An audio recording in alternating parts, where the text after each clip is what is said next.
अमित ठाकरे साहब की हम बात कर रहे थे, चुनाव लड़ेंगे और वो कैंडिडेट दे रहे हैं उद्धव ठाकरे की पार्टी। तो संजय राउत ने बोला भाई, उनसे पूछा आप क्यों दे रहे हो कैंडिडेट इनके सामने, इन्होंने आदित्य ठाकरे को सपोर्ट किया था। तो उन्होंने कहा हमारा गढ़ है महिम, कैसे सवाल ही नहीं उठता कि हम कैंडिडेट नहीं दें। तो वो कोई भावना नहीं दिख रही है कि भाई नहीं, ये ठाकरे परिवार का ही लड़का है। उसके बारे में मुझे टिप्पणी करनी उचित नहीं लग रही है, मगर मैं इतना ही कहूंगा कि लोगों को समझ में आता है, एक भाई दिल से जुड़ना चाहता है। आज भी मुझे याद है 2014 में भारतीय जनता पक्ष और शिवसेना की युति टूट गई थी। जिस दिन हमने षणमुखानंद में हमारी महाराष्ट्र के विकास की ब्लूप्रिंट हमने दिखाई थी, उसी दिन युति टूट गई थी। उसके बाद उद्धव ठाकरे साहब को फोन किया था कि अपने दोनों भाई को एक साथ आना चाहिए।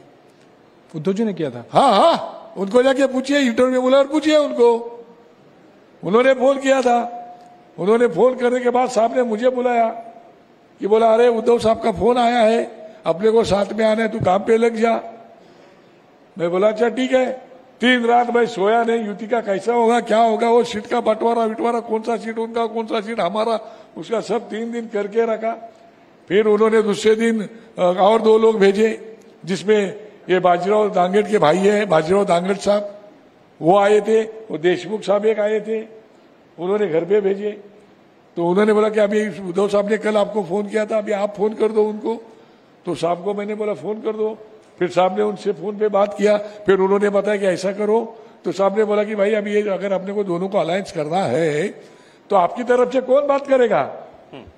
तो उन्होंने बोला हमारे तरफ से अनिल देसाई जो अभी के एमपी बने हैं वो बात करेंगे। और उद्धव साहब ने राज साहब को पूछा आपकी तरफ से कौन बात करेंगे, तो उन्होंने बोला कि बाला नंदगांवकर बात करेंगी। अच्छा, तय हो गया।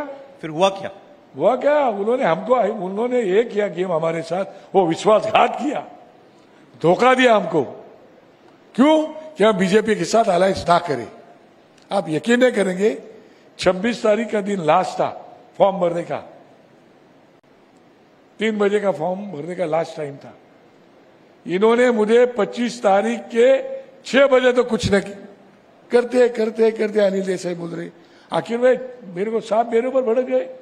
आखिर में मैंने वो अनिल देसाई साहब को फोन किया, तो उधर अभी राजेंद्र विचारे जो मेंबर ऑफ पार्लियामेंट थे थाना के, उन्होंने फोन उठाया।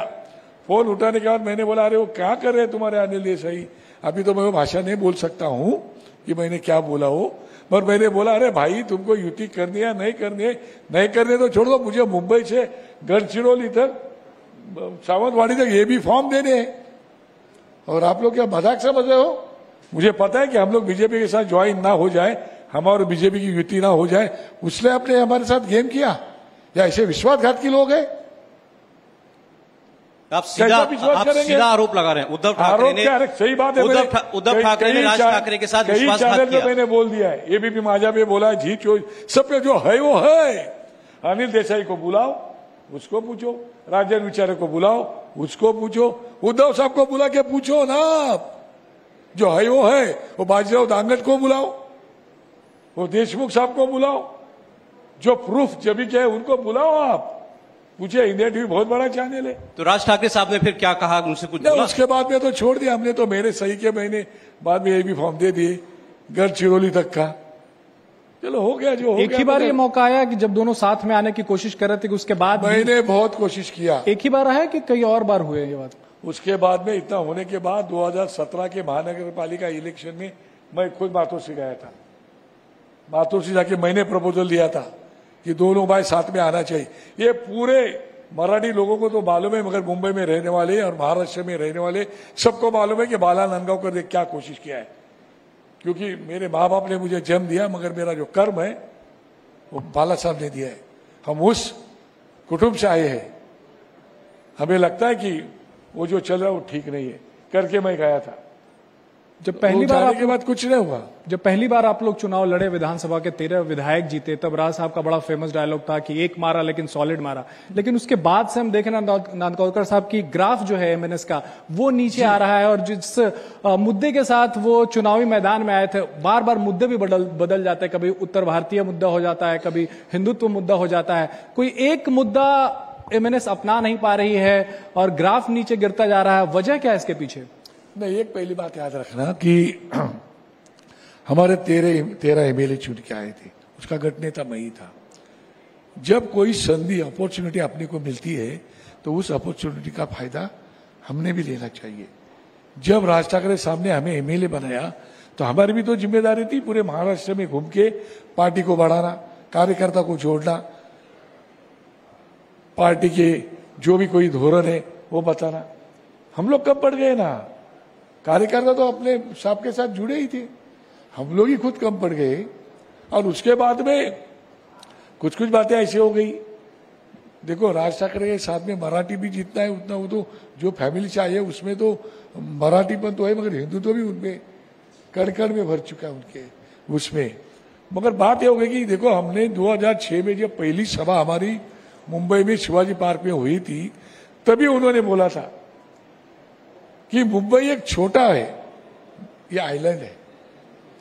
मुंबई शहर में रहने वाले जो भी लोग आज की तारीख में वो सब हमारे हैं, चाहे उत्तर भारत से हो जी या और किधर से हो, वे सब हमारे हैं। हमारा कहना इतना ही है कि भाई जो इधर अभी जो लोग रहते हैं उनको सुविधा मिलनी चाहिए, जो सिविक्स अम्यूनिटीज है उनको मिलना चाहिए, वो नहीं मिल रही है, वो चिल्ला रहे हैं और लोग आ रहे हैं और लोग आ रहे हैं। तो भाई रुको, अपने राज्य का डेवलपमेंट करो, आपका राज्य आगे लेके जाओ।